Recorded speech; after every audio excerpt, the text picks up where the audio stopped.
If there ever were a nuclear war and all U.S. military ground communication was destroyed, this $223 million plane would become the command and control center for the U.S. military's most senior officials. This is the E-4B Night Watch. It's basically a flying war room designed to withstand a nuclear blast. I like to think of the E-4B as kind of like a flying backup Pentagon, potentially more secure than the Pentagon. If you're seeing it at its maximum capability, which hopefully we never do, yeah, you're looking at an apocalyptic scenario, which is why it's affectionately known as the Doomsday Plane.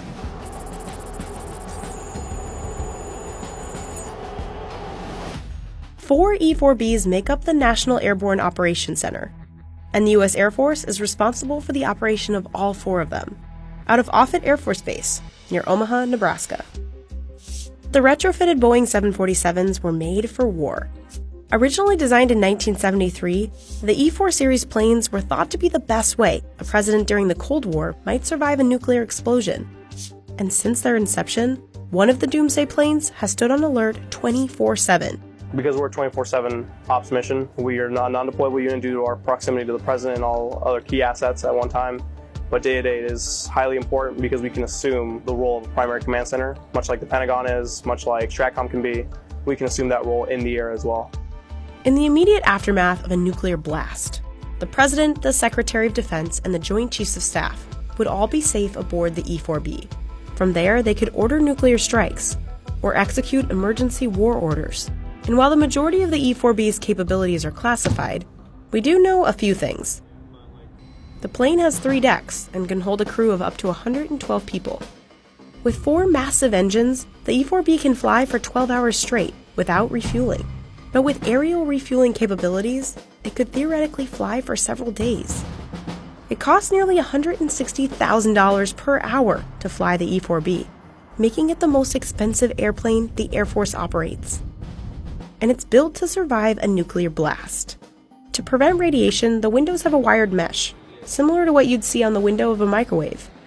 Equipment and wiring on board are hardened to survive an electromagnetic pulse. There's also thermal and nuclear shielding, and direct fire countermeasures. Aboard the plane, space is broken down to optimize war coordination. At the front of the plane, executive quarters house the senior military officials. The upper rest has 18 bunks available for the Air Force crew. They work 24-hour, 7-day shifts and sleep on board. Beneath that is the secure conference room, where the Joint Chiefs, President, and Secretary of Defense can give war orders. The briefing room is where officials can update the traveling press or battle staff on strategy and coordination efforts. In the center of the plane, officers from every branch of the military will hammer out a strategy in the event of a crisis. This space is known as the battle staff room, and all outside communication happens at the back of the aircraft, from the communication and technical control room. From here, operators can communicate with virtually anyone in the world, in any situation. It's designed that in the most austere environments during or after a nuclear war, it survives and can communicate from the most cutting-edge communications technology to old, antiquated communications technology. We have the ability to endure and communicate with fielded forces and the rest of the U.S. government. That bubble on top of the E-4B is where all the communication technology is held. It's called the Radome, and an estimated 67 satellite dishes and antennas are kept here. The E-4B has more communication capabilities than Air Force One. There's even a 5-mile-long tail that can be extended behind the plane to allow for communication with submarines that are underwater. But even with all the fancy communication tech, you'd be surprised at how old school the rest of the technology on board is. There's no digital and there's no touchscreens. Everything is analog, and that's on purpose. That vintage vibe continues throughout the airplane. The E-4B doesn't really have windows, and it's actually really drab on the inside. You're looking at kind of a beige color that looks like it came straight out of the 1970s or 80s, which it did.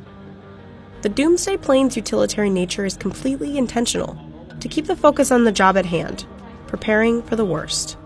But hopefully we'll never have to see the Doomsday plane at its full capacity. During peacetime, the E-4B's main job is to transport the Secretary of Defense on foreign trips, and one always follows the President and Air Force One on overseas visits. The mission is very tedious. It is, no kidding, one of the most arduous things that you could possibly do, but it's so rewarding in the sense of Every day you know that you're doing something or you're preparing for the worst.